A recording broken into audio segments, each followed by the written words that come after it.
Баршаңызға сәлем, менің YouTube арнама қош келдіңіздер. Мен бүгін сіздерге өте дәмді, дәруменді салаттардың бірінің рецептісін ұсынатын боламын. Бізге қажетті заттар: піскен қызылша, грек жаңғағы, мейіз және алма. Ең алдымен піскен қызылшамызды төртбұрыштап тураймыз. Видеоны соңына дейін қарап, менің видеом ұнап жатса, лайктарыңызды, комментарийларыңызды жаза отырыңыздар.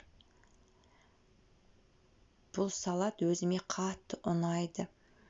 Өте дәмді әрі жеңіл салат. Сіздер дұрыс тамақтануда жүрсеңіздер де, осы салатты пайдалануыңызға болады. Таңғы асқа ішсеңіздер де, немесе перекус ретінде қолдануға да өте пайдалы. Енді алмамыздың қабығын аршып, ортасындағы дәндерінен арылтамыз да, алмамызды да төртбұрыштап тураймыз.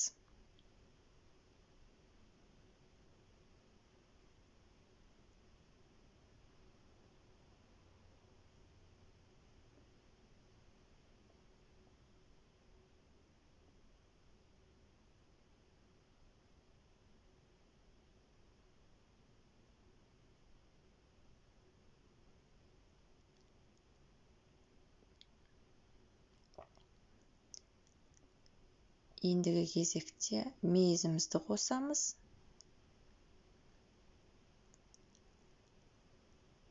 Одан кейін жаңғағымызды да төртке бөліп үстіне саламыз.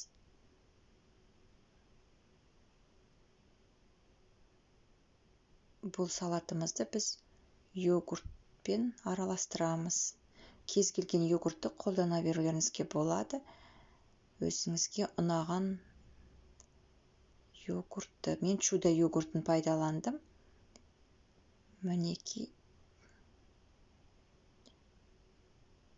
біздің салат дайын. Енді дастарханға ұсына берулеріңізге болады. Видеоны соңына дейін қарағандарыңызға рахмет. Сіздермен бірге болған арайлым ас болсын.